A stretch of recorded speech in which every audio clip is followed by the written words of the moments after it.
Saan tayo today? Hey Wanderers! Kung hanap nyo ang perfect na merienda o pampasalubong, may mainit, malasa at freshly made empanada akong ipapakilala sa inyo. Ang Empanada Ahoy. Super sulit kasi ang daming flavors na pagpipilian. Kung gusto nyo ng savory, meron silang spicy tuna, classic chicken, beef with mushroom, at ham and cheese. At para sa mahilig sa matamis, may sweet flavors din, mango cheese at choco hazelnut. At ang best part, sobrang affordable. 30 pesos each. 4 pieces naman, 100 pesos. Kapag 12, 300 pesos, and for 15 pieces, 350 pesos. Pang solo, pang bonding, o pang pasalubong, sagot ka ng Empanada Ahoy. Hindi lang empanada ang meron sila.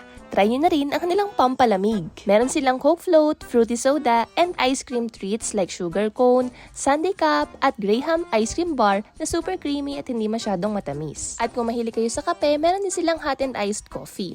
Open sila daily from 8 a.m. to 8 p.m. Kaya anytime na mag-crave kayo, dumaan lang sa Marahan Dos, Alfonso, Cavite. Pwede rin magpa-deliver, pick up, or dine-in. Kaya Wanderers, subukan nyo na ang Empanada Ahoy. Tag your food trip buddies, i-share sa family nyo, at i-comment kung anong flavor ang unang titikman nyo. At kung may sulit at masarap na food spots kayo na may recommend around Alfonso, Cavite na pwede nating puntahan, just comment down below. Alam nyo na, see you here Wanderers!